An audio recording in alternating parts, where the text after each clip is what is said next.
All right. We'll let some people get in here before we get it going. Where are you, by the way? Are you at home? No, I'm that's not. not your home. No, I took a little 2-day vacay. I think they call it vacay. Is that what the kids call it? That's what the kids call it. I gotta get out of here. I haven't taken a vacation since last, I don't know, June. I gotta go. I gotta go. We work remote. I got out of the house basically. I'm still working. So Yeah. that's I where just we're got to at. get through August through basically April. You can do it. Football to basketball to portal, and I need to get a. You can do it. Hey, football season's coming quick. It's I coming. know it's like it's June and I have 2 months. I'm like in 2 months, and then I can't go anymore. Like when you're here for press conferences, I can't go. I can't leave. So it hit me. I'm like, man, it's June. I got 2 months to like legit take off, throw my phone away, and tune out before we get rolling again. For sure. We got a few people in now. Justin, welcome in. This is our lunchtime show. Maybe you're grabbing lunch right now and you want to talk some Auburn football, maybe baseball, basketball. Justin's your guy for that. Zach, feel free to pop in anytime. The people, they want more Zach. Saw that in the comments the other night. So 3 of us here, but we'll take your questions from the chat. I think Justin may have put a thread up on the board on the corner that you can put questions in and we can take questions from. So basically it's just whatever you guys want to talk about here at lunchtime. Try to do this Tuesdays and Thursdays. Justin, we've talked about trying to get some more maybe players, recruits, things like that on here, whatever we need to do going forward. This is a summer show. So it's talking season, summer. We're just trying to get through, at least I am, to football season. that's Are you in where Florida? I'm at. Yeah. Are you in Florida? Yeah. Yeah, I figure. Yeah, the palm tree. I mean, I'm like, yeah, you at the beach. Yep. Yeah, I want to take a bunch of questions today from anybody who wants to pop in. I guess we can start with, here's what I'm thinking. Let's talk a little baseball. Let's just lay things out because that's the hot thing going on with Auburn right now, and then we'll get into some stuff. I want to talk about the receiving core rankings that PFF, Pro Football Focus, put out, and I put a story up on that. I want to talk about that. I want to talk about the ESPN FBI that came out today, preseason top 25. Talk about that, where Auburn is. Okay. All right. And then we'll get into questions. Basketball, now that the roster's pretty much set, not a lot going on there. They're pretty much set. Now they're about to start sort of involuntary kind of hooping and scrimmaging and stuff. So that not really basketball news, but that's what I'm thinking. We do. By the way, we're going to have on Rhett Hobart on Thursday. So Rhett Hobart's one of the associate ADs, and he came over with John Cohen as a huge driver in the marketing and the planning of a lot of what goes on with Auburn athletics, specifically in baseball. He's definitely had a major hand in just elevating sort of the experience at basketball games or elevating the experience at baseball games and stuff. And so he's going to come on with us Thursday. We'll talk about what the renovations have meant to Plainsman. We'll talk about what last weekend was like, adding all those seats, breaking attendance records because of it, and just sort of the logistics of what that was, and then maybe anything to look forward to for Super Regionals. So if you're a fan and you're thinking about going, you can pop on, and if there's something that you should be sort of aware of, we'll have on Rep for maybe the first 10 or 15 minutes and just chat, because it was an incredible weekend. Obviously, Auburn won the regional. Austin says, can y'all talk about Coastal Carolina? What kind of team? Yeah, we'll get into that a little bit. Auburn wins the regional, goes 3-0, but man, the scene was awesome. Like, Plainsman Park's always been a really pretty ballpark, a classic sort of looking ballpark. But adding the seats in above the wall, like for this type of setting, the people above the Auburn wall, the War Eagle wall, the people above the fence in right field, in addition to the extra seats, then they added seats in the terrace level, so that was packed. And then you always have people that are up on the parking deck. So those people are always there for these big games. But the setting now with people in left field, people in right field, and the additional seating, is, I mean, it rivals as good a scene as there is in college baseball. I watched. Justin, would you like to know something interesting about all of that? Yeah. So, very good buddy of mine was the project manager for the baseball project. Yeah. It was like his first one. Yeah. And I think he knocked it out of the park, no pun intended. Because it's awesome. And I didn't realize he was the guy. And I grew up with this guy. I went to his wedding not too long ago. I was actually at his wedding talking to him about it. And he was like, yeah, that was my project there. I did that one. I was like, dude, it is fantastic. The premium seating, the box seating, I've just walked through it. I haven't actually been to a game yet. I've seen it from the parking deck. Even from the parking deck, it's really cool. Yeah. The green wall is awesome.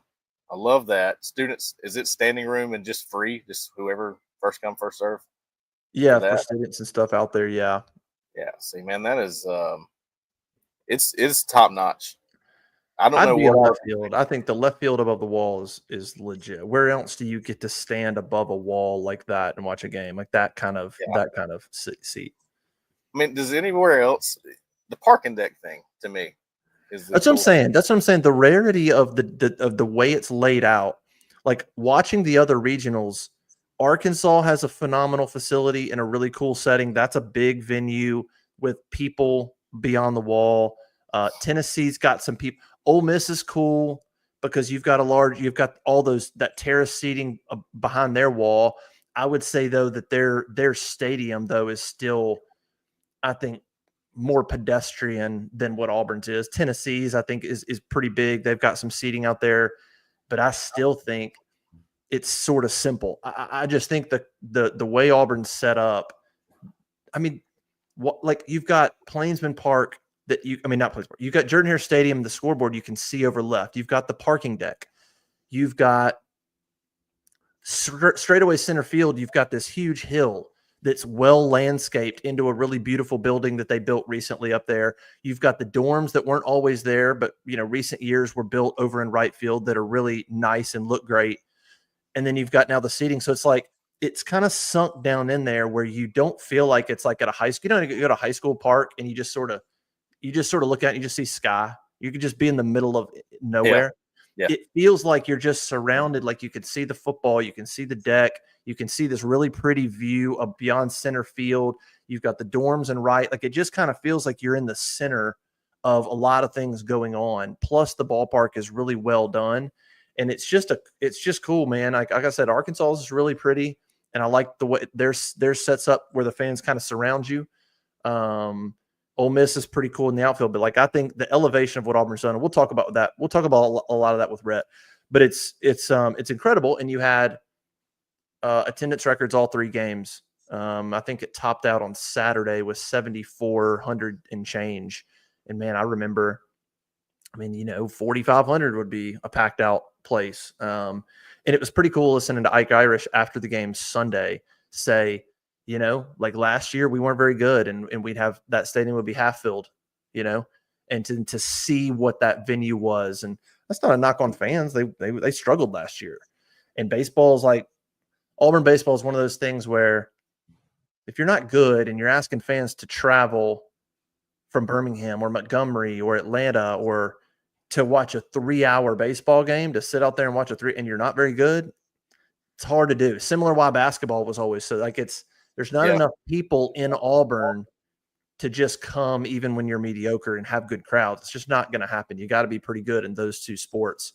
But when they are, you get what happened this weekend. Now Auburn hosts Coastal Carolina. The schedule's out Friday at 8 p.m. ESPN2 Central, Saturday at 2 p.m. Central ESPN2, Sunday to be determined. So it's interesting going through the schedules and the TV times and stuff. But that's what Auburn's got. They'll have a week off. Obviously, they didn't play Monday, 8 p.m., 2 p.m. They're one of the few series that doesn't have at least 24 hours in between game one and game two. There's another. Louisville is sort of similar. They go 3 p.m., 11 a.m. But a lot of the other teams, you got at least 24 hours between game one and game two. Auburn, unfortunately, is just one of, it looks like, basically three. Pretty much there's three teams that are somewhat short of that 24 hours. and Auburn's is pretty severe. So I mean, you're talking about a game that's going to end at 11:15. Would be probably great. And then you're back out at the field and you're playing at 2, so you're at the field at noon. But these guys are good athletes. They're young. I mean, these guys grew up. You grow up playing baseball at this level. You're playing double headers. You're playing travel ball. So it's not a big deal for them to play and get done at 11 and then come out and play a 2:00 game. Like, it's not like they're going to be dying. You know more about baseball than I do. I was asking you the same question. I asked Jeffrey. Jeffrey played a little baseball back in the day. Would you rather be the team that, if you're playing like a doubleheader, right? You want to be the team that's already played a game and then you're going into another game after having played, or do you want to be the team that's sat there and had to watch? And then obviously you're fresher if you haven't played a game, but are you kind of in the zone if you played a game? And what's the way you look at that? I don't know. I mean, now they all get the same amount of rest and they're going to roll in, and it's just those two teams. It's a little different than, like on Sunday, NC State won. And what's the recovery? You play a game the day before. What's the recovery to the next day? I mean, I don't think it's a big, I think it's fine. I mean, these guys, think about it, you play SEC series, you play 10 series that are Friday, Saturday, Sunday, Friday, Saturday, Sunday, Friday, Saturday, Sunday. The pitcher doesn't go, he pitches and he's out. He doesn't pitch again. When you're in the field, you're standing most of the time. I mean, like baseball, the bursts of energy, they're just bursts. They're sprinting to first, they're running the bases, and then you're in the dugout and you're sitting. And then when you're out, and the catcher is probably the one position that's why you see Ike moving to the outfield. That's the one position where it's hard to play 3 days in a row. That's a strenuous position, and you'll see another catcher pop in there and play. But everybody else, I mean, you're fine. The knees will feel that later in life. That's for sure. You're fine. I'm trying to look up. Yeah, I'm looking at some of Coastal stats to answer Austin's. They're good, really good. I'm telling you. I just did a little average. I was looking at their batting average. It's one of the few stats I really understand in baseball. And their top 10 guys is 296 average for their batting average. Their top 10 guys. So tell me about that. Well, their team was almost. I mean, they were like, you could make the argument that they could have been a top 8 national seed. I mean, they're 51-11. Didn't they win it all recently? They won the whole thing. It's been about 9 years. I think they won it in 2016. They're 51-11. They've won 21 games in a row. But that's a program. It's a program that's got a national championship in the last decade. I was looking at the latest college baseball ELO rankings, which is kind of like an RPI ranking on Warren Nolan. They're number 1. Auburn is number 2, 3, or 7. Arkansas is 2. North Carolina is 3. I was trying to find the most recent RPI. Here we go. Where do they rank in the most recent RPI? It'll bring it up. They went into the tournament, or I guess, no, right now. They are number 5 in RPI. Auburn's 2. So you're talking about this Auburn Regional from an RPI standpoint. Vanderbilt's out. Arkansas plays Tennessee. North Carolina plays who does know? I can't remember they play. But from an RPI standpoint, you're talking about the most competitive regional is the Auburn Regional. The number 2 and the number 5 RPI team in college baseball. And Coastal is a team that's won 21 games in a row. They're the hottest team in college baseball. And obviously Auburn's playing at home. It's easily Tennessee, Arkansas will be fantastic because there's some Tony Vitello coming from Arkansas to Tennessee. It's a SEC deal. That'll be a fun one. Florida State plays Oregon State. That'll be good. But I mean, Auburn Coastal might be the best regional, like just in terms of matchup, RPI ranking, things like that. They're absolutely legit. Like Coastal Carolina could win the national championship, and nobody would be shocked. Anybody that follows the sport, they'd be like, I think there's as much parity. I mean, outside of Murray State, that'd be pretty shocker, but a lot of parity you saw in the regionals. 9 SEC teams don't make it out of the regional play. 13 got in, only 4 advanced. Really disappointing. Vanderbilt, Texas, Georgia, and Ole Miss didn't even win their own regional. So, is what it is. Auburn, the SEC can get 3 in because Arkansas and Tennessee play. It could be Auburn, LSU, and then one of Arkansas, Tennessee to Omaha. But yeah, disappointing weekend for the SEC, I think. But who cares? Auburn advanced, and that's all that Auburn fans care about. Over under, what's he say? Auburn 5.5 runs, really good pitching. Yeah, he's saying this Auburn score over under 5.5 runs. Over under Auburn versus Coastal, 5.5 runs, really good pitching from them. Yeah, and Auburn's pitched well. Yeah, it's going to be a heck of a series. I'm curious when Dutton goes. So Dutton didn't throw Friday in the regional. I would imagine Dutton goes on Friday because the regional, you're playing Central Connecticut State. You're thinking, okay, we should be able to take care of business, and then I need Dutton on Saturday to get us to 2-0. I would think you're treating this more like a legit SEC series, and you go Dutton on Friday, and you try to get off to a good start. You got to get to 1-0. The percentages, you go 1-0. It's like NBA percentages being up 1-0 and then losing the series, or 1-0 and you're in good shape. The pressure's on the other team. Yeah, it changes the dynamic, but yeah, man, it'd be the fourth regional championship under Butch Thompson. That's the most of any Auburn coach. They got a chance to make their third College World Series in the last 7 years. So Butch Thompson is very much starting to do what he's starting to accomplish what Bruce has accomplished. It's a little different because baseball's history has been much better than basketball's history. I mean, baseball went to the College World Series, 30 years ago, and has been good for decades and has put guys in the pros and baseball's got a legit history. So what Butch came into a program that had history of winning. So it's different in that regard. Basketball didn't have that. Right. But, you're talking about if you can get to Omaha, that'd be 3 trips to Omaha in 7 years. Bruce has got 2 trips to the Final Four in the last 6. I think the only thing Butch is missing is SEC championships, but man, that is a lot harder. I mean, it's hard to win in basketball. Don't get me wrong, but baseball, it's so competitive, and that's a little bit tougher. But that's the one thing that Butch and this crew, they don't have is maybe a regular season SEC championship or a tournament championship. They just have the regionals and advancing to Omaha. To me, as an outsider watching it, not a baseball guy, will not claim to be. It seems like it's a little more unpredictable than the other sports. Oh yeah. Football, best team's going to win for the most part. Upsets happen, but the more talented team usually wins. Baseball, it just seems like anybody can jump up and get a win at any time. That's what this tournament's awesome to me. Same in basketball. It's kind of that way. That's why I like these bigger tournaments. You got more teams involved, a lot more parity, like you said.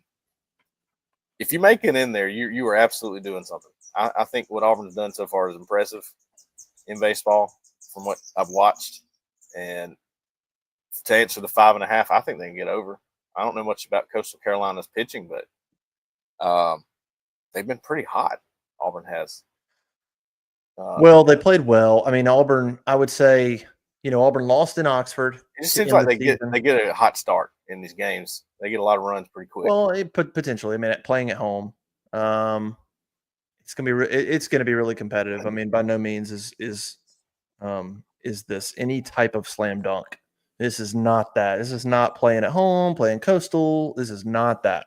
This is you got to beat a team that could win the national championship. This is a good question right here from Rebecca. She says, does this put more pressure on Hugh Freeze? What put baseball? Auburn baseball being good along with Auburn basketball and other sports. Yeah. I mean, the answer is yes. I mean, yeah. Basketball and baseball have now solidified programs with culture, with consistency, with championships, whether it's regional or conference, whether it's getting to Omaha or getting to the Final Four. Yeah, you have those 2 programs. You have trust in those coaches. You know what they're about, and you have a culture in the program. You know what you're going to get from that team on a yearly basis, and they're going to be competitive. And yeah, you absolutely don't have that in football. And so when you have that going on with Butch and Bruce, yeah, absolutely, it puts more pressure on Freeze. I say the reverse question of that would be, if Auburn baseball did not make it this far, or we're not even in the postseason, is there less pressure on Freeze this year? And I think the answer to that is no. I think if baseball was just like average this year. Yeah, well, not just baseball, but basketball too. Say basketball doesn't make a Final Four run. They have a good season, but nothing too crazy like Final Four run. Baseball's average at best. Does that put less pressure on Hugh Freeze? I think no. I think it's still the same. I just don't think you're adding much because it's so much already. Is what I'm saying.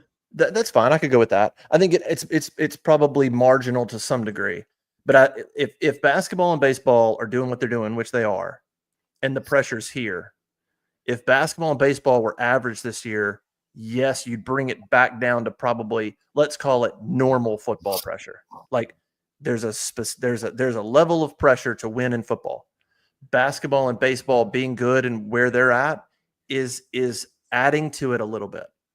Not a tremendous amount. It's not like, it's not like it doesn't add a tremendous amount, but it adds a little bit where fans and boosters are going like, okay, I mean, we got these two programs going, Sure. so like let's get all three going here, huh?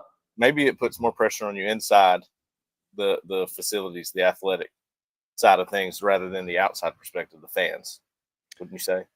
Yeah, I mean, fans want football to match it. I mean, when I posted the basketball and baseball success of quad one wins and strength of schedule and everything that they did, I mean, a bunch of people on social media were like, if only we can get football going, if only we can get football going. And so don't think it changes the dynamic in terms of NIL. Like, I don't think there's boosters going, you know what? Screw it. I'm going to give my money to basketball now. They're the good program. Football's the bad program. I don't see that dynamic. I don't see somebody going, all right, forget it. I'm not going to give any more to football because they are not doing well. I'm going to give it to baseball because they're proving themselves. People that love football are given and they want football to be good. So it's like, it's not really going to change the dynamic there. It's more just sort of noise, fans that want football to match the other two. Maybe some internal pressure of people that hired Hugh Freeze. I don't think they're there yet. They're not. We'll have to have that conversation after this year. But that could be a very small part where the administrators go, I want all three to be good and we're good in two, but it's marginal. But I do think the answer to the question is yes, there is some, I think, even if it's marginal, some additional pressure there. Well, I think there's a lot of backing with Freeze. And this brings, if you want to put up Herb's question, Zach, he asked how much NIL did Auburn spend for his football roster? It kind of goes into that a little bit. It's funny. I heard somebody, I don't remember who I heard again. I listen to a lot of podcasts and people, and I would like to give credit, but sometimes I forget. But somebody said, it's not, everybody perceives NIL as how much money a school has. And they were like, it's not just about that. It's about how much they like football, how much the boosters actually care about football and are willing to give. That's where it falls down to. And because you go like to Michigan and your guy, what's the Barstool guy? Portnoy. Yeah, he cares so much about it. He's willing to give tons of money. Whereas you have a guy like Tim Cook, and I don't know, I'm just using examples here. I don't know what he gives or if he gives anything or if he gives a lot, that has all the money in the world. That doesn't necessarily mean Auburn can get anybody in recruiting or Auburn can do whatever it needs to do to get its roster to championship level. Nice. I don't think Tim Cook's really in. I think they're trying to get him there. Like, well, it's like Charles Barkley said. Charles Barkley doesn't want to spend his money on that. It's not about having it. It's about what you want to spend it on, and the people that have the money that are giving it want to spend it on. That's what it comes down to. But to answer the question, Herb, I don't have a number for you, brother. But a lot. I'll say a lot. They had to do a lot. They had to with Jackson Arnold. There's no doubt. They had to with Eric Singleton. They did. To keep Cam Coleman, to keep Riddick, to keep all the guys that are getting talked to by other schools. They had to put out some money on that, right? Yeah, I would say from talking to people, I don't know an exact number because that gets really difficult. Because because it's not just about the big dogs; it's about every guy that's getting. Where are we at roster wise? I would say from talking to people that they're north of 15. I don't know that they're to 20. I don't think so. But man, I mean, I can count you.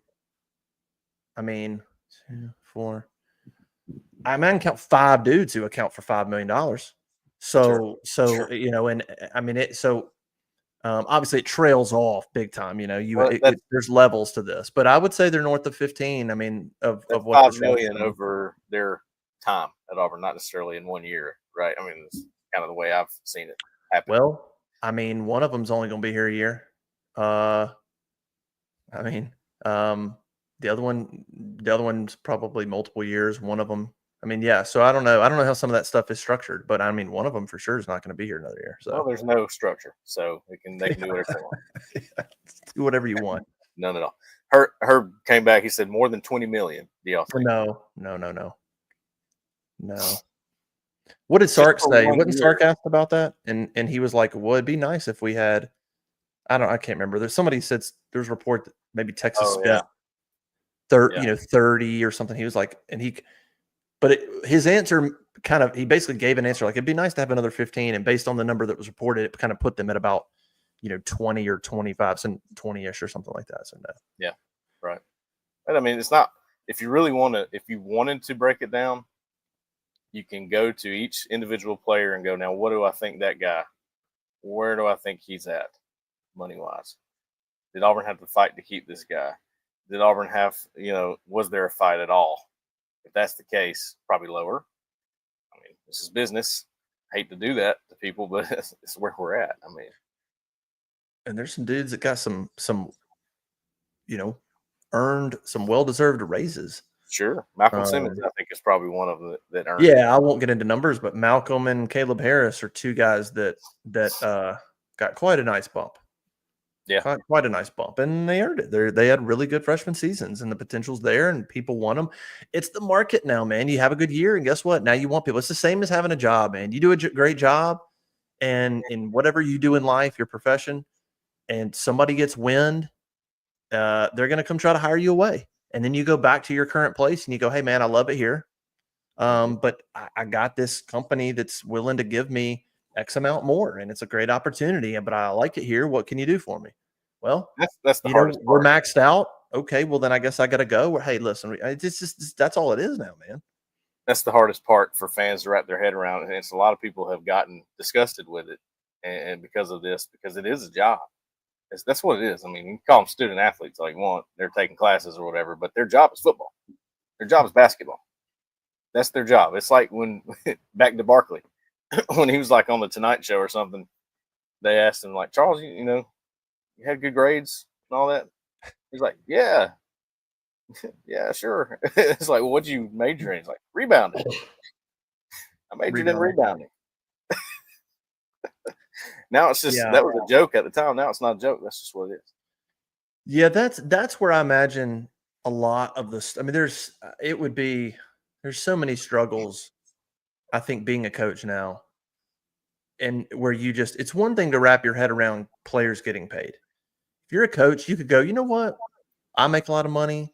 TV gives us a lot of money. The TV rights. These guys should deserve a little bit. You can get your head around that. But then it's like when a kid comes to you and he's like, he's doing the bare minimum at school. But he's like, Coach, I'm here to play football. Like, you're paying me to play football. I'm going to be here a year. Why do I need to go to class? Like, there's that's where it becomes hard to coach them and hard to develop and keep everybody together and motivate as a team. And what's the bigger goal besides just you got your paycheck and you're out? But what about I think maybe the best way to do it is just say it is having conversations with these guys that do make well and having one-on-one conversations with them and going, listen, there's like 80% of the 99% of the team doesn't make what you make. Jackson Arnold, man, nobody here. So when you go out, I know you have a future and I know you want to think about, man, everybody on the team doesn't get what you do. So when you're going out there, if you're Jackson Arnold, if you're Cam Coleman, if you're Eric Singleton, you really have to have a motivation to play for the rest of the team because none of those guys aren't making what you are. And you got to go out there and bust your ass for them. Like, they're out there doing the same amount of work you are for pennies on what you're making. And try to appeal to them in that way. It's probably one of the best ways, I think, to appeal to them and to create that camaraderie and that team culture and chemistry of hey man, enjoy your stuff, but just understand second team left guard, dude's making, he's getting some money. Don't get me wrong, but maybe he's getting $1,000 a month. Like, play for that guy who's busting his butt. Think about him who's busting his butt and not making what you are, and let's make sure we're giving the same kind of effort and the attention that he is across the board. But it's a different world. What's Hunter say? Jackson Arnold over under 2,700 passing yards, I guess, or total, probably passing. Yeah, total touchdowns. That means passing. What do you think? What do you think about that? Over. I'm pretty confident it'll be over. What was Peyton's final passing last year? I pulled it up because I knew you were going to ask. 23? Was he at 22? I want you to guess. Just guess. Okay, total. We're combining rushing and. Oh gosh, that'd be harder. Let me think passing because I don't know where rushing was kind of scattered. I mean, the last handful of games he had some pretty consistent 200+ yard passing games. He definitely. Man, I don't remember what he hit. Give me a yardage guess first. All right, I'll say a passing yardage guess was give or take 100 yards. I would say 2,500, 2,450. Okay, he had 2,713 passing yards. Damn, he got the 2,700 passing yards. That was without playing in the New Mexico game and not playing the first half of Arkansas. Dang. All right, now total touchdowns. Oh, total? Yep.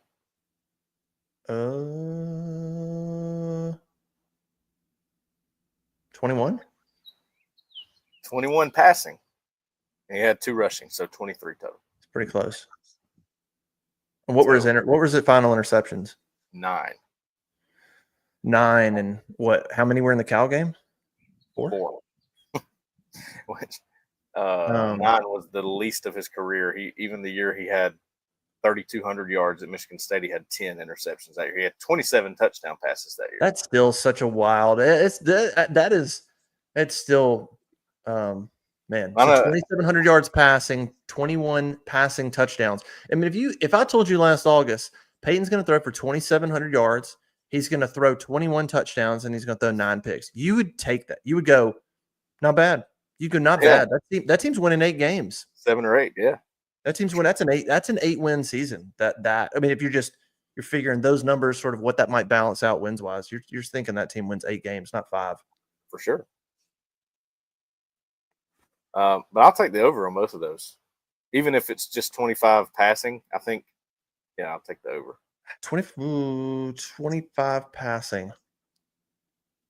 He's going to have some rushing touchdowns. Yeah, I would probably agree with you. That's a decent number. I mean, I know this day in college football, I guess maybe it's not a big number, but I'd go with you. I mean, if that's what Peyton did last year, you got to go over. This day of college football, but it is for Auburn. That's a lot. Yeah, but if Peyton did that last year, and you figure add Eric Singleton, Malcolm and Cam are a little bit better, you think the O-line's a little bit better, whatever.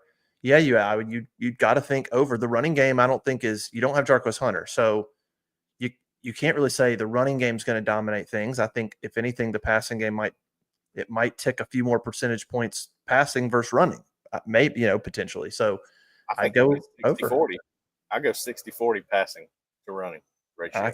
I could definitely see that. So I'd go over on both those. If we're just talking about passing, I think he goes over 2,700 yards passing, and I think he goes over 25 passing touchdowns. I'm not saying he blows them out of the wall. I'm saying those 35 touchdowns, but I think over on both those, yeah. No, and that's not Heisman numbers or anything, getting over those 2. But it would be good. We're looking at that going, if you get over those 2 numbers, probably looking really good, right? I think so. Then you look at the Peyton's numbers from last year, and you're like, well. Well, it just shows you like the consistency matter. Like the Cal game was so lopsided. 4 picks. You lose a game you shouldn't have lost or whatever. So it kind of depends on when the picks come and when stuff happens, and you got to be consistent. And do you jack the numbers against one team, but then you only throw for 190 against another team, and there's levels to it. What did you think about Pro Football Focus ranking the receiving core number 2 in the country? Number 2. To steal a line from our friend Alan Head, just a little premature. A lot of potential that's based on just a lot of what could Yeah, be. Sure. I mean, I'm not going to argue it. I think that's fair, but I don't know if I would go that far. I don't know enough about everybody's receiver room. At least it's behind Ohio State. Like that's the standard, right? So But you're ahead of everybody else. You're ahead of you're ahead of LSU, Clemson, Georgia, Alabama. Bama were all in there. I mean, Alabama. I Ole don't know. Miss was in there. I don't know if Alabama's quite as deep. I mean, I have Ryan Williams, obviously. I actually think this is an Auburn podcast, but the Jeremy Bernard guy gets no love in Alabama. That guy's a baller. So they have a pretty strong room with those two. I don't know much about the rest of the room. Well, it's based on Eric Singleton being everything he's cracked up to be. It's based on Cam Coleman being everything he was cracked up to be. Like nationally, Jeremiah Smith, right? What was the conversation around Jeremiah Smith last year? He can play in the NFL right now. He and could. You're like, and right, which is totally fair. And you're like, Cam Coleman was ranked a 5-star plus. Cam Coleman was ranked number 2. He was thought of in the same breath as Jeremiah Smith when it comes to receivers. So if that's the standard or if that's the potential, that's sort of what I think is going into that ranking is going, okay, Cam's got a year under his belt. If he takes off the way he did the last 3-4 games, if he takes off, watch out. Eric Singleton's numbers last year were kind of, I don't want to call them pedestrian, but for the hype, I think he had 700-ish yards. Not bad, but it's not like the dude was a 1,000-yard receiver, but he had a good year before that. You pair him with Cam and you're like, you're talking about projected wise 2 first round. How many teams have 2 dudes at receiver that people are saying they should be a first round pick? I think people are looking at Eric Singleton and going, all right, what they look at with Eric Singleton is Keandre Lambert-Smith. They go, Auburn took this guy who was already really good at Penn State and made him better, right? Eric Singleton was more of a gadget guy at Georgia Tech. I mean, used him somewhat like Gus would have, where he's the jet sweep guy, he's your screen guy. Went deep to him sometimes, but probably could do that a lot more with him. I mean, with all the speed he has, the route running ability, I think people are looking at it and going, now in Freeze's system, if he has no credibility anywhere else, he's got credibility with using receivers. We have proof of that with Keandre Lambert-Smith at Auburn, not just going back to his Ole Miss guys, the whole crew there, Metcalf, Brown, Jefferson. You now have it at Auburn. That's the one thing he can say besides recruiting is I'm going to make receivers valuable here. And we see that, covering the recruiting side of things. Receivers are very interested in Auburn. They come from all over. Auburn's got a elite crop that they're choosing from, trying to get in the class. So I think all of that goes into this PFF ranking. Now, is this a PFF ranking where they're just predicting, I think this is going to be the number 2 best receiver room, or is it going back to last season and pulling their grades up and going, these are the best graded? No, I think it's a combination. I mean, you're pulling what they did last year and you're projecting what they could be. You're just saying going into the season, we think that room is the second best room. And they tossed out Malcolm Simmons. They mentioned Perry Thompson. They mentioned Horatio Fields. Yes, Malcolm for sure could be underrated. Horatio, we don't know exactly what he's going to contribute. We think he'll be reliable. And then Perry is a big X factor. Talent's there, but that's a crowded room. I don't know where there's room for him to, greatly contribute. Like, I think he'll have some moments, but I don't know if you've got Cam and Singleton and Malcolm, where do you fit Perry in, and potentially Horatio, his size, where do you fit Perry in to have a big impact? Like, when would you go to Perry over any of those other guys right now? When would you toss him out there and target him outside of he's the 3rd option or 4th option on a 4 receiver set and he gets open and you get him the ball? Outside of that, when do you go to him over anybody? I think a lot of that is going to rely on the personnel Auburn uses, whereas they were in 12 personnel so often last year. And if you don't know what that means 1 running back, 2 tight ends, which means there will be 3 receivers on the field, if I'm doing my math right. never a four receiver situation, right? Get more into 10, more into 11. Now I think there's room for Horatio Fields, Perry Thompson, Sam Turner to come in and have an impact. And maybe, I don't think they're going to get 6 to 8 targets a game. They may get 2 or 3. They're going to have to make them count. They're going to have to make them count. If they're doing 60% passing like I think they are, there's going to be a chance to spread it around. Man, I dove when I put that story up. I put up what PFF said, and then I said, let me go back and look. And I did just sort of a deep dive on.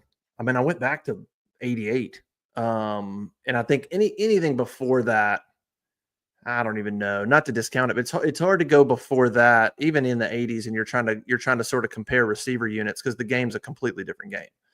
And so it's really, really subjective. I mean, it's already subjective, but it gets real subjective if you go back too far and you're trying to say, where could this group rank in terms of the best receiver units Auburn's ever had?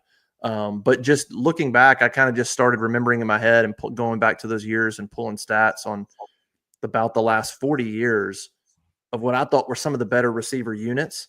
And they got to go. There've been some good ones. I mean, I think we had this discussion a couple of weeks ago, and I was maybe quick to say that this has got to be I think this is the best unit, and they could be, but I do think there is some competition. But between just top to bottom, and the 04 unit was really productive and good. Yeah. You had 3 guys that got drafted: Obamanu, Romashadu, and Courtney Taylor all got drafted. So now not first round, but they got drafted.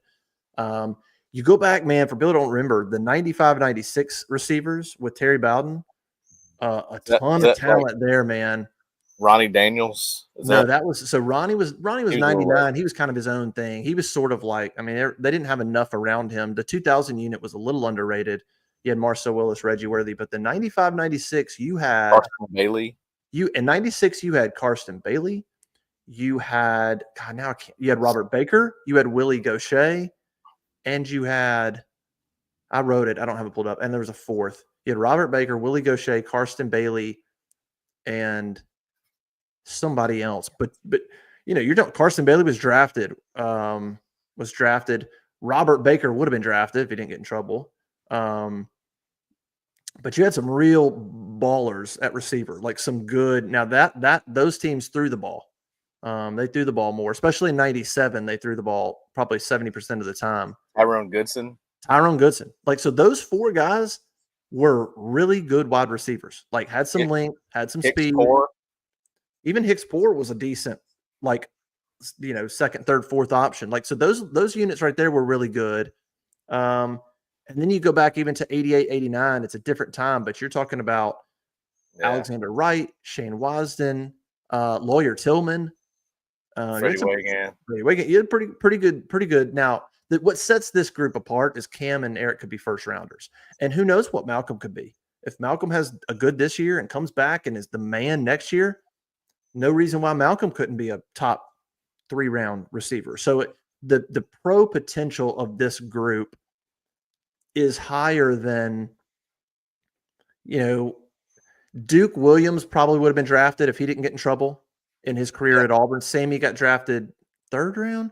Duke would have been a 2nd, 3rd round pick if he doesn't get in trouble. So I would say pro potential wise, that's probably the closest. Lawyer Tillman and Alexander Wright had some, were drafted high. But you just had 2.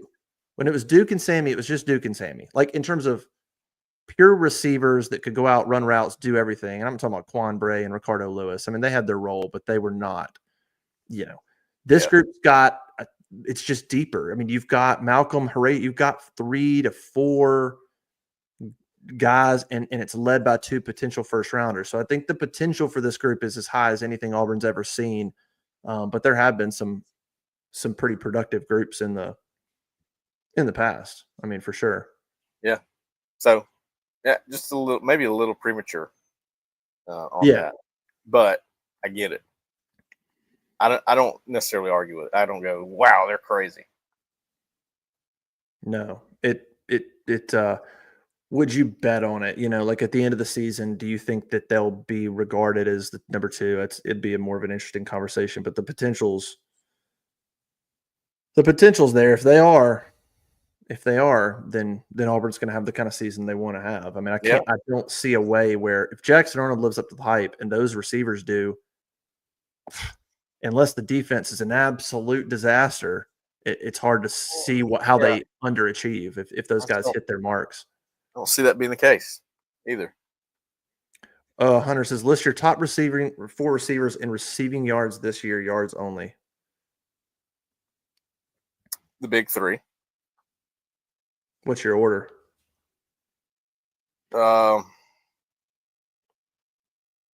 Cam, Singleton, Simmons, and then Fields would be my fourth. And so here's the other part of that story I wrote, and here's what I want your answer to. The last time you had two guys both go 700 plus yards was Duke and Sammy in 2014. The last time you had two guys go 800 yards plus was I should have brought the story up. Maybe you have it. I think it was 95, 96, one of those seasons. Goodson and Bailey, or what was it? Or was it? Let me pull it up real quick. It's happened like that one time. I wrote it. It's at the very end. Hold on. I'll read it right here.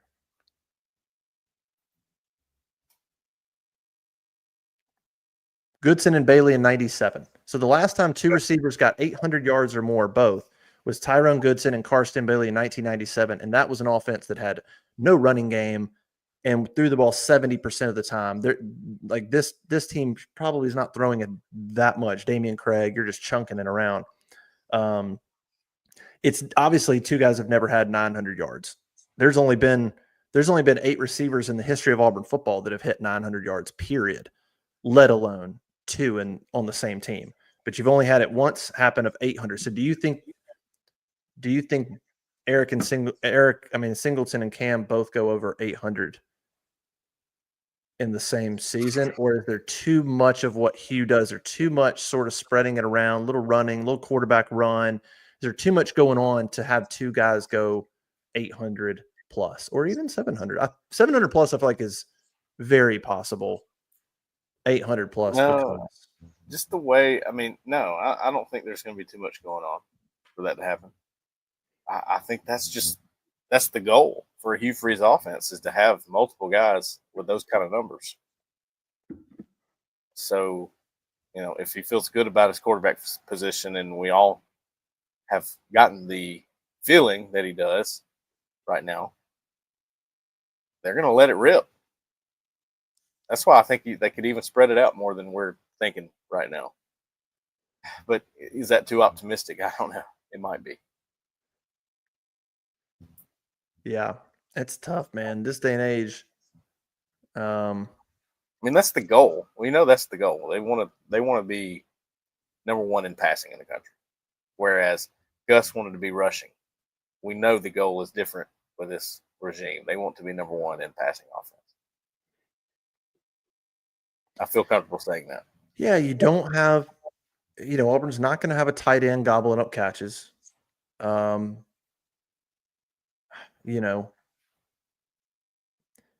think the potential is there. I don't know what percentage I would put on. I don't know what the odds I would put on of Singleton and Cam both going over 800. I do think it's possible, just because Eric Singleton's elite speed. So every time he catches the ball, there's a potential for a big play. His speed alone and his ability to create, but then break one tackle, or his speed creates the opportunity for a lot of yards. And then Cam Coleman's got similar breakaway speed, but he's got that height. He's going to be used downfield. He's going to make big plays. So there's potential for those guys to rack up yards because of their talent. Not even because of the system or going downfield a ton. They've got skills that are going to allow them to get some big chunks if they get going. So I think it's there.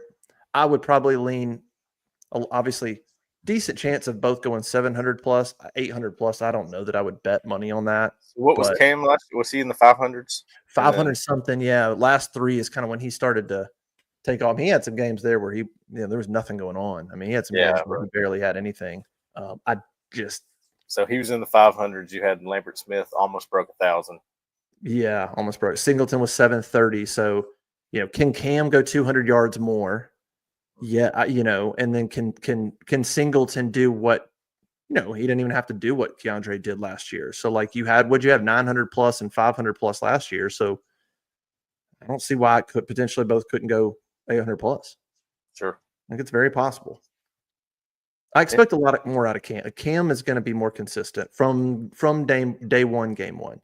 He should be a very different receiver his first month this year compared to his first month last year, or for sure. Yeah, he'll be different. They should go very different. I've already seen that just watching him, and he looks like he's in another league almost from where he was a year ago. And you saw it on the field. I mean, he had some important, crucial drops early in the season. Yeah. And one of them went right through his hands, turned out to be a pick. I believe it was in the Arkansas game. Cal, for sure. Cal game. Maybe, I think it happened twice in a row. Yeah. 2 weeks in a row. I mean, you could go back and break down a throw and say, was it too hot? Whatever. Hits you in the hands on a slant, probably needs to be caught. That's where I land on it. But I see him cleaning up that kind of stuff. And that's your freshman stuff, right? I mean, it's a freshman. Mm-hmm. You're putting everything on him. Freshmen are going to have freshman mistakes. You can't avoid it. When you have more guys that are not freshmen that you're relying on, like this year, you cut some of that out. It's going to be important. I think that's a big deal that a lot of people don't point to in this season. Justin, we're coming up on an hour. Do you want to hit some? We have a few questions left. Yeah, toss any questions in. We still got the FBI 25 that I want to toss out there and get your opinion on, but toss in any questions. Let's rapid fire these a little bit and get through some of these. Hayden Harris wants to know what are our thoughts on Sylvester Smith going into this year. It's an interesting player. I was actually looking at a little bit of film. I'm trying to get together another film study on the board right now, and he made a couple plays, and I went, maybe he is the guy opposite of Caleb Harris. What do you think? Yeah, I don't know what my thoughts are. I mean, I wish he was a little bigger. I think he's got some good instincts. I don't know. I mean, I don't know that I have some grand expectation for him. Good football player.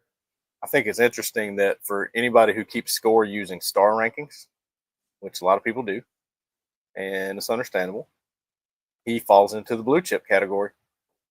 He was a 4-star guy that Auburn got late from Munford, Alabama. He was going to Tennessee, committed, done deal. And then he, I'm on the way to Auburn on the interstate. I have to pull over because it flips. And I think there's some optimism around him. I think he's gotten a little bit better. I think he's made some progress. And it's the only thing is, why hasn't he won that job? Because he was the guy coming back that had played a lot of ball. Played a lot last year, actually. I don't know his snap count. We can go find that, but played more than you realize.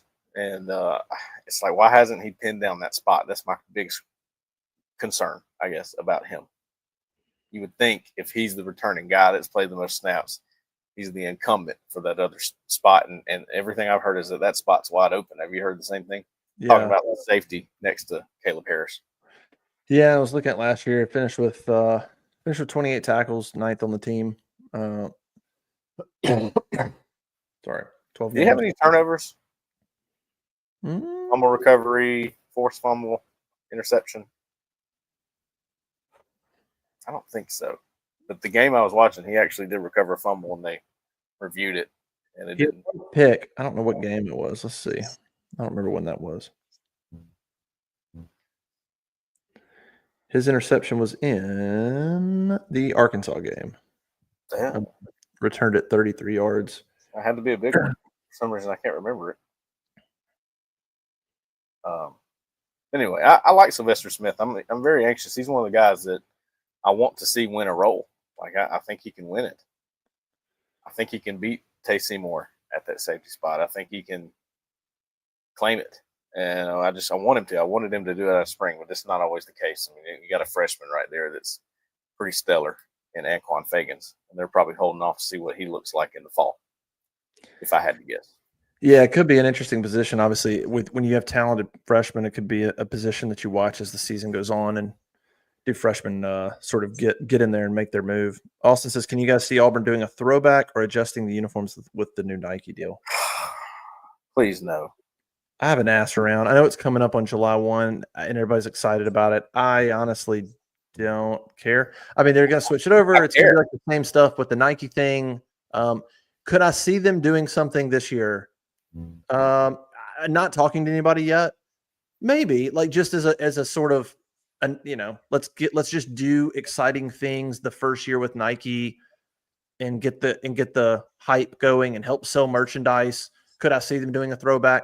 Yeah, I would say that some of the issues going back to throwbacks with Under Armour, one was Under Armour and like lead times to even create throwbacks and then do them. There was also some resistance when it comes to football on people inside the athletic department that just don't want it to change. There are people in there that have some say that are like, we know these are our uniforms. We don't change them. There are those people there. Now you toyed with the face mask. Yeah. They've done orange face mask before. White was kind of new, but that's a small, you're talking about like an orange jersey or like blue paint. There are people that are against that. So you'd have I think that's what he's asking too, Justin. I think that's what Austin's asking. Not you have to a new jersey, but some tweaks, I guess. I don't know why there would be. I mean, they did the only tweak there's been is the stripe on the pants in 2014, where you kind of cut it off and it was a little slanted and it was very small and it was fine. But then they went back and did away with it. The shadows, in 96. Zach says he wants the shadows around the numbers. That I'm not gonna lie, that look pretty good. I don't mind the tweaks actually. After I've thought about it for a second, my initial thought to that question was, no, don't mess with anything. But the tweaks, I mean, I kind of like the orange face mask. I'm a fan of that. So those are fine. I mean, I bet they'll put a Nike slash on the jersey. That'll probably be different. Yeah, the face masks are fine. I don't see them changing the jersey. I think the thing would be, do they swoosh? Do they do an alternate? Do they ever do orange? And I'm just telling you, there's been pushback from people in there that are like, no, we're not doing that. My biggest thing on a surprise jersey like that is, what do you look dumb when you get killed after making that statement? Like when people do that, these crazy entrances, not necessarily like Auburn does, but I'm talking about like, like they're dancing or doing some stupid thing, and they go out there and get whipped. Gosh, is there anything dumber than that? You look like the dumbest people in the world after that. I can't stand it. Don't get me on this. Just don't get me on this. And I don't know that there's any big change other than orange jerseys. That's always been the one that fans want. By the way, my personal preference, I've yet to actually see a version of an orange jersey that I love, like that I see and I'm like, oh, okay, that would be awesome, because it's just a weird combination. The orange jersey, it has to be done right. I've always thought, and I don't know, maybe I'm in the minority, I have always thought all blue would look awesome. I've always thought at home, do blue pants.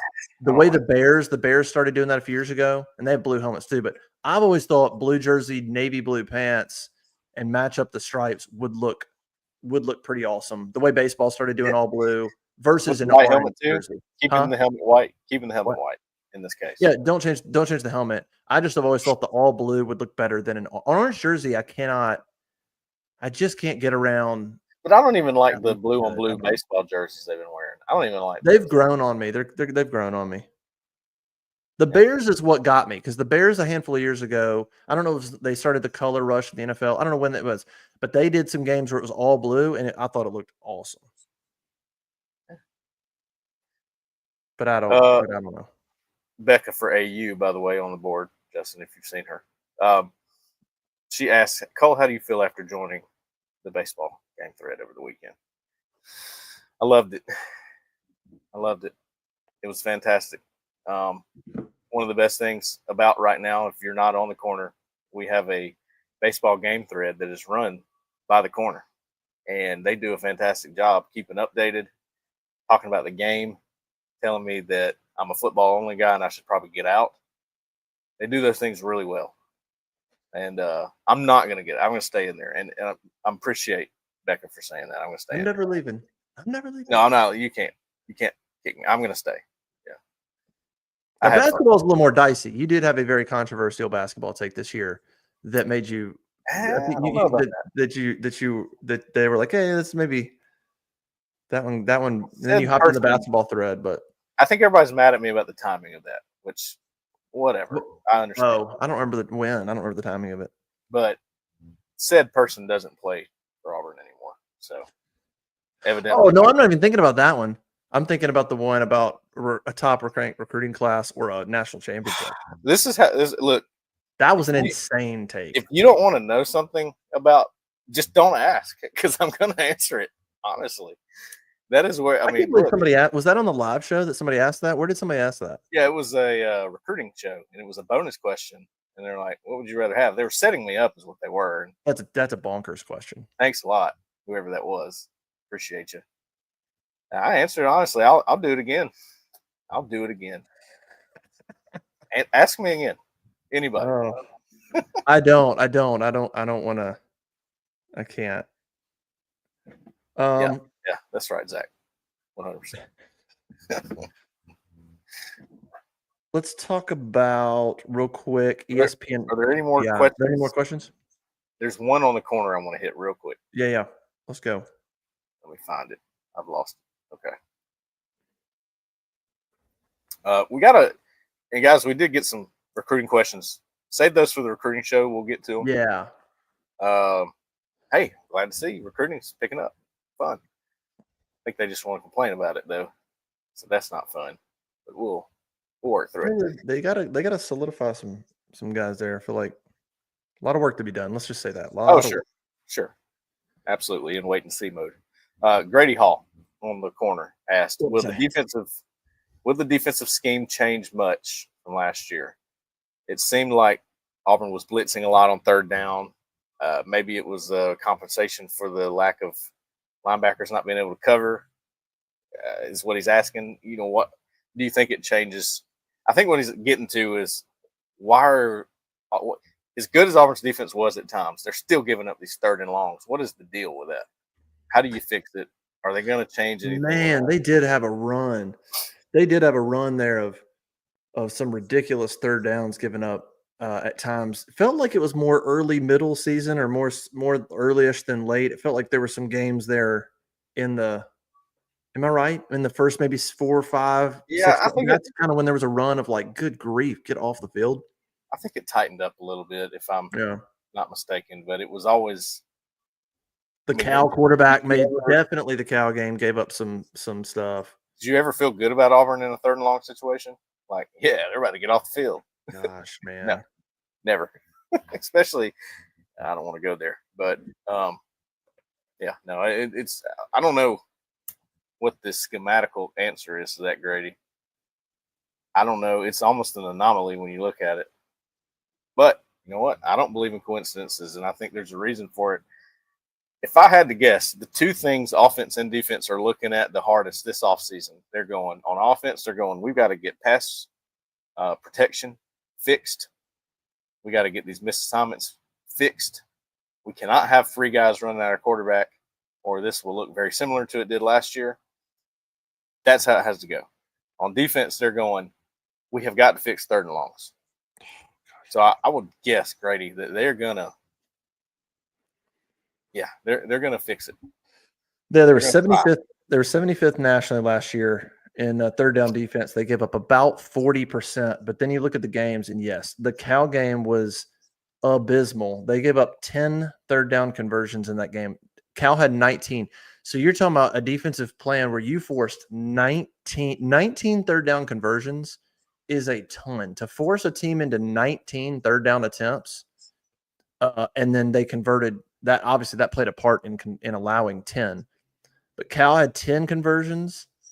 Arkansas had 9. They were 9 of 19 for almost 47%. Those two. So like that's, by the way, that's an interesting part of those two games. So much of those two games are blamed. Would you agree on turnovers or Peyton Thorne? the Arkansas and Cal games. Of course, he didn't start Peyton the first half of Arkansas. Hank Brown turnovers and that gun. But then you look and you're like, man, defensively, you gave up 50% on third down in those two games.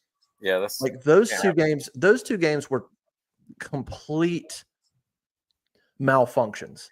Not just the turnovers; it was not getting off the field on the other end. Those two, Cal and Arkansas, were complete malfunctions. Oklahoma, you only give up 2 of 10. They could make a case, Justin. I have to go back and watch. Yeah, to get context. You could make a case that the turnovers put Auburn's defense in terrible situations, but if you're just looking at third and longs, no. I mean, 10. Remember, Arkansas and Cal both basically had 10 conversions. That's Damari Austin also had a fumble going into the end zone. They were fixing to score. Arkansas, right? Arkansar, first half. Brutal. So you had three Hank Brown interceptions and a fumble literally going in. They just gave Arkansas the ball. But on the other end, you can't give up 10 conversions. You got a chance on defense to go out there and go, all right, we're going to do our part. And they didn't, when it mattered, getting guys off the field at really critical times, those two games you can definitely point to. Pretty good the rest of the way. I mean, Georgia was 7 of 13. Missouri was 7 of 17. Oh, gosh. And then it got really bad. I didn't realize. Texas, you won. Texas A&M was 10 of 19, but you won. That was a shootout. And then Alabama was 12 of 18. That's just gross. Yeah. But you look at Cal, Arkansas, games at home, rosters that you're better than. And that's the stuff that you're pointing to this year. If you're an optimist, that's the stuff you're pointing to and you're going, oh my gosh, like all the turnovers and giving up 10 third down conversions. Like, surely we can clean that up. And you're going, if you just clean that up, a game like Cal or a game like Arkansas or a game like Oklahoma, you clean a few things up and you win them. That's the optimist look. That's what Hugh Freeze is preaching. That's what the thing is when you say they could have won 4 more games last year. And that's the 50-50. And then the other person that's critical is going, but why would I believe you're going to clean them up? Show me you're going to clean that stuff up. Like it's literally just wait and see. It can absolutely be done. It's so close to winning 4 more games. You're so close to winning 4 more, but you didn't last year. And so you got to actually go show you can be a more efficient operation on both sides of the ball, man. All right, real quick before we get out of here, ESPN FPI, they have their football power index. They came out with their first 2025 FPI. Now their FPI, by the way, is a lot of things going on. It's kind of what they think of your offense, what they think of your defense. Once you get into the season, there'll be strength of schedule max. So their FPI doesn't always match up with, like, let's just say rankings. It's more of like it's a power index. It's not always your record. It's like, okay, we get the record, but like Auburn was hovering around a top 25 FPI last year because statistically you're like, golly, their offense is putting up a decent amount of yards. Their defense is pretty good. Why are they? But they were losing games in the cracks. All the details is where they were losing games last year. But they come in at 14 in this first FPI. Their projected win total is 7.5 to 4.5. So maybe 8-4, maybe 7-5. I think that's probably where a lot of people see Auburn. The reasonable people. I don't think you can expect 9, and I definitely think you should expect more than 6. I think 7 to 8 is where people are kind of at. Where does it fall? Do they get over the hump, get to 8 or maybe 9, or do they make some mistakes and they stay at 7 or 6? Right. But yeah, at 14 in the preseason FPI, are you like, what's that do for you? Well, I think some of that it has to do with the schedule, and I think it's favorable for Auburn, and they're looking at it going because it's the same conference schedule. You play the same teams you played a year ago in conference. And what was Georgia and Alabama were the only 2 games that got away from Auburn, really. The other ones were within range of winning. Yeah. So they're looking at it going, well, just 1 or 2 things go right for Auburn. The ball bounces a certain way. They do it last year. Not this upcoming year. They do it last year. So I think part of it is that. Where they're going, they have a schedule they can manage with better talent. I was thinking about this the other day. That's makes last season that much more frustrating because you're looking at it going, you couldn't make a bowl game, and you got Arkansas, Missouri. Missouri was good, but they're not. But like, okay, Missouri's good, but they weren't sugar. They weren't what they were when they beat the Cotton Bowl. Good beat Ohio State. They were better, but that game never gets mentioned. But Auburn had a big lead. You had Kentucky last year. You had Arkansas. You had Vanderbilt, man. And if you can't make a bowl, no LSU, no Tennessee, no Ole Miss, and you still can't make a bowl game with that, like that's, and you're looking at it again. You're going Missouri, Oklahoma, right? Like Oklahoma is trying to find themselves right now. You had them last year. Like that's not vintage Oklahoma. They could be better this year, but that's, but you got Missouri and Arkansas and Kentucky and Vanderbilt. And I get Missouri's good, but still roster-wise, Auburn's roster is better than theirs. Like if you cannot make this work, there's no Ole Miss. Ole Miss is at the height. You don't have to play them. Tennessee is up there right now. They've got great talent, made the playoff. You don't have to play them. LSU might have their best roster under Brian Kelly. You don't have to play them. Now, you got Georgia, Bama. I get you got Georgia, Bama, but, man, you avoid a bunch of others. You got to take advantage. Man, you got to make this work. Definitely. Yeah, I think that plays into the ranking probably a lot. Saying they almost did this with the roster they had last year. We think they're better. They have the same conference schedule. Yeah, let's put some faith into them. That's what that tells me. I mean, if you want to have any prayer of reaching what you want to reach, you can't go 1-3 against Missouri, Kentucky, Arkansas, and Vanderbilt. And that's what Auburn did last year. Missouri, Kentucky, Arkansas, and Vanderbilt, you went 1-3. I don't care if it's on the road. I don't care if it's home. Yeah. If Auburn's program, if you're in a place where you're going 1-3 against those four, you're not a serious championship contender. You're not serious. Yeah. You're just not. I agree. That's where you got to fix those games. Those games got to becomes ones where you go, yeah, tough SEC, tough road game, but we're better and we're gonna take care of business. SEC. Think about what Bruce's teams. SEC basketball is hard on the road, tough, but you win them. You come away with an 8-point win or a 3-point win, but you win them, and you move on, and you don't lose multiple games on the road and stuff, and against teams you're just better than. You just can't lose this stuff. What else? Anything else? Yeah, I got one more for you. Just we talked about this on the Collins show. Figured I'd get your opinion. When you open a bottle of ketchup and you use it, do you then put it back in the refrigerator, or put it in the refrigerator, or do you put it back in the pantry? For your next use, you're grabbing it from the refrigerator or the pantry? I think I've done both in my life. For maybe random reasons. I think it's fine in the pantry. Does it make a difference if it's warm? I don't like warm ketchup. I like it to be cold. I don't know why. Because I will use ketchup at a restaurant that's obviously been sitting out. This is a point that someone made. But I like it in the refrigerator. It makes me feel better. I feel like it's cleaner. Don't know why. It's not warm. It's not warm out of the pantry. It's just not cold. But yeah, I could. Yeah, refrigerator's fine. I'm totally indifferent. I've been criticized in the past about how do you say it? Do you say catsup? No, I don't say catsup, but I think there's times where I've said ketchup or ketchup. Like ketchup or ketchup. I think I've said ketchup, and people are like, what are you saying? Do you know how to spell? I'm like, I don't know, man. Are you from Minnesota? Like, what is it? I don't know. I'm just saying ketchup sounds. You're from Hoover, weird. Right? You're from ketchup. Hoover. Yeah, I grew up in Memphis. Where did you? Memphis, Birmingham. Memphis. That's a little. I'm trying to figure out where the catch comes from, because I've never used that before. Ketchup just sounds weak. Ketchup. If you say it too many times, it won't sound like a word anymore. It sounds odd. Yeah, I don't know. Zach, did we ever get your answer on this? Are you fridge or pantry? It was fridge. Fridge.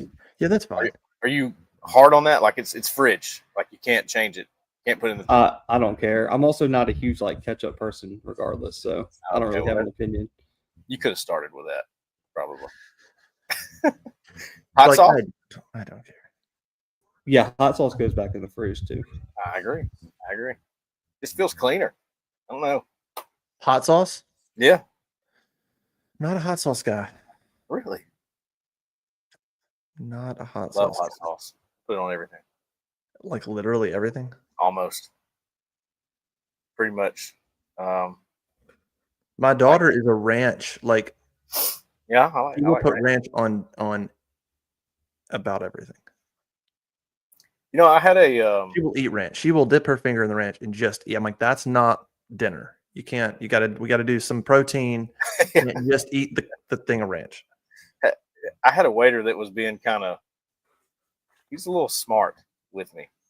You know, you ever just had a waiter that's just kind of snappy, a little smart? Yeah, a little bit. We were joking back and forth, so it was fine. But I like to dip fries in ranch. Yeah, who hasn't? Yeah. So I asked her some ranch on the side. He's like, "Is this for your wife?" I was like, "What do you mean?" He's like, "Usually it's women that order that." I was like, "Dude, what's wrong with dipping your fries in ranch? There's nothing wrong with that, right?" I'd be like, hey, you do know your tip just went down, right? I just want you to be Yeah, you need to watch your tone. Don't be aware you are now at 5%. That's what you're getting now. Have you ever been to one of those restaurants where they just treat you poorly, but that's the whole gist? That's the whole thing. I hate it. It is annoying. I've been to a couple. I'm like, what are we doing? This is like, it's not even fun. They're just. I'd rather it be organic, like not rehearsed. You know. Yeah.